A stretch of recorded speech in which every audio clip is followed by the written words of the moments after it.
What we are looking at is the motte of Norwich Castle. As you can see, a motte is nothing more complicated than a large bank of earth that rises up to a fortified position at the top.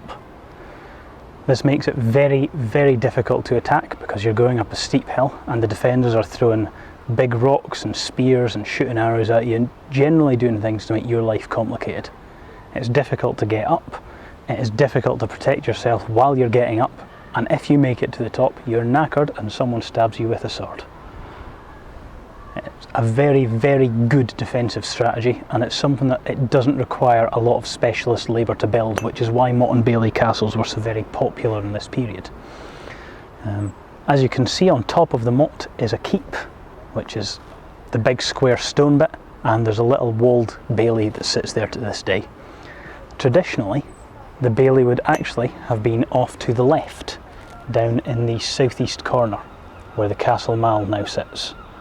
What we see now is a landscaped garden, which is between the castle and the present day castle mall. This is facing roughly southwest, and that is the direction that the historical bailey would have been in. Today, it is no longer extant. All round the castle was an area known as the Fee. The Fee was a Norman part of the town, and it was where merchants tended to gather because they were exempt from local civic laws and jurisdiction.